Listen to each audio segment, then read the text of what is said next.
Welcome to SCN Corporate Connect. I'm Greg Greenberg, reporting live from Fintech World. I'm here with Navroop Sahdev. She's from the University College in London. Welcome, Navroop. Thank you. All right, so how do you help companies establish blockchain presences?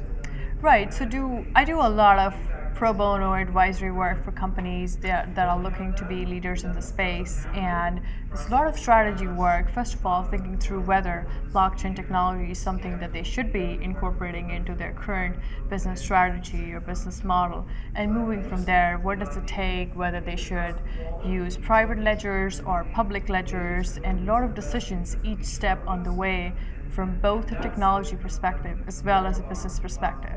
And what are they asking most from you nowadays? When a company comes to you, they say, we need help getting us on the blockchain. What is it they're really looking for? I think the economics aspect is really important. So I'm an economist by training, and suddenly, everyone's realizing that when they're doing ICOs, they're creating small token economies. And so the fiscal policies, the monetary policies, and we really have literature from the past 200 years can be great guides to develop a good market and a good token economy in itself. Can you talk a little bit further about the tokenization of the economy, what that really means, looking out not just over the next few months when everyone's just looking to trade cryptocurrencies, but over the next year, over the next few years, what it really means for the global economy? Right, that's a tremendous question. So actually that is the research I'm currently engaged in. I think the tokenization of assets, and or what in general I call the tokenization of the economy, is really making us rethink value. And that's a big part. What is it that we think is valuable as economic actors is really what we need to think through. So that means we are looking at tokens which are not necessarily tied to any assets backing them, and yet people are trading them at astronomical costs. So that means the value lies where the community think the value lies. So the market cap, for example, of cryptocurrencies is not the same thing as market cap of public securities, right? There is no revenue streams, there are no prices to look at, there are no clients to look at, there are no liabilities and no assets of the company.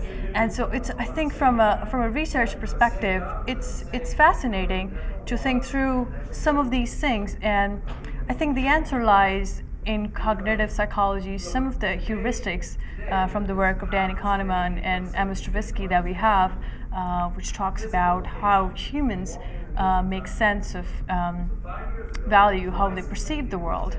So finally, speaking of the behavior of crowds, or the misbehavior of crowds, so can you just talk about how you as an academic views the current prices of cryptocurrencies, because we have seen it come off in the last few days.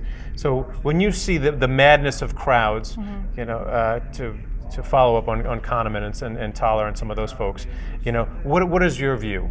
Are you saying, well, I'm going to wait till it comes back and jump in, or are you just going to avoid the whole trading thing altogether? Well, full disclosure, I have some investments, and that mostly because I'm interested in the game, if you may. But I think my interest in the technology is far more fundamental, and I think the very discipline of economics is up for disruption when you're essentially looking at P2P networks rather than the way economic structures are traditionally modeled, right? And talking about prices in general, honestly, there is no indicator whatsoever to know whether it's too high or too low. We don't know. But it will stick around. 10,000 or 5,000, Bitcoin's here to stay. Well, yes.